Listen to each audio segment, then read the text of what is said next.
I grew up with a great-grandmother who once owned a children's clothing store in upstate New York. We would take annual back-to-school pilgrimages buying clothes that did not fit, but I would one day fill. I remember my great-grandmother gumming pins as she trimmed the tail ends of my trousers, or running her fingers along my sleeve. "You can tell everything in one touch," she would say, flicking her hand away as if there was a stain only she could see. See, I was raised to believe that clothes make the woman, that the right fit will invigorate me. But if that liberation comes at a cost, are any of us truly free? Throughout our focus groups, we asked what changes they would like to decree, what they looked for when buying a product, what the industry should strive to be. Here's what they had to say. "Clothing may be our second skin, but our trust is worn too thin to invest in anything further. We've stopped believing in transparency, and the word itself is now opaque.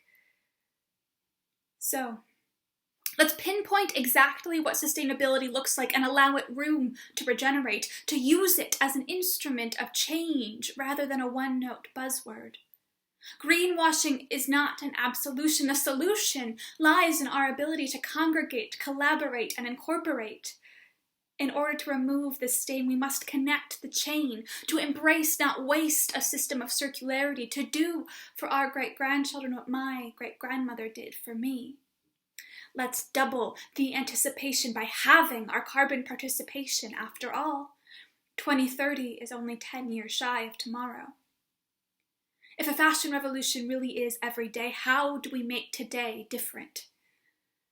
Well, today, I challenge you to set targets too impossible to ignore, to define, refine, and redesign your outlook.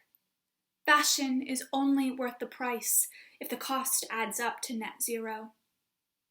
When single use holds a universal impact, how do we sustain one another? Let's start by finding less in the more, when more of us accept nothing less.